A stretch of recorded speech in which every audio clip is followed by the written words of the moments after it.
നാട്ടിലെത്തിയാൽ ഞങ്ങളുടെ മെയിൻ പരിപാടി ഫ്രണ്ട്സുമായിട്ടുള്ള ഈ കറക്കവും നൈറ്റ് ഔട്ടും ഫുഡടിയൊക്കെയാണ്. ഇൻസ്റ്റഗ്രാമിൽ കുറേ റീൽസ് കണ്ട് കുറേ ഫുഡ്സ് ഞാൻ ട്രൈ ചെയ്യണമെന്നും പറഞ്ഞ് എൻ്റെ ബക്കറ്റ് ലിസ്റ്റിൽ ഇട്ടിട്ടുണ്ട്. അതിലൊന്നാണ് ഈ കസർ ലബാൻ. അപ്പോൾ ഞങ്ങൾ ഓർത്തു ഇന്ന് അത് തന്നെ ആയിക്കോട്ടെ എന്ന്. അങ്ങനെ ഞങ്ങൾ ഇന്ന് പോകുന്നത് തോപ്പുംപടിയിലുള്ള കസർ ലബാനിലോട്ടാണ്. ഈ റീൽസൊക്കെ കണ്ടതല്ലാതെ അവിടുത്തെ ഡിഷസിനെ കുറിച്ചിട്ട് എനിക്ക് വലിയ ഐഡിയ ഒന്നുമില്ല. അങ്ങനെ ഞങ്ങൾ അവിടുത്തെ ചേട്ടന്മാരെ തന്നെ സജസ്റ്റ് ചെയ്ത് 2 ഡെസേർട്ട്സ് ആണ് ഇന്ന് ഓർഡർ ചെയ്തേക്കുന്നത്. ഒന്ന് ന്യൂട്ടല്ലയുടെ എന്തോ ഒരു കുനാഫ ഡെസേർട്ടും പിന്നെ ഒന്ന് ചീസ് ബോം കേക്കും ആണ്.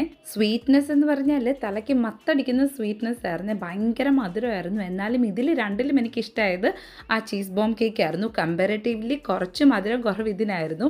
അപ്പത്തേനും തന്നെ ലിനുവിൻ്റെ ബാക്കി ഫ്രണ്ട്സൊക്കെ എത്തി.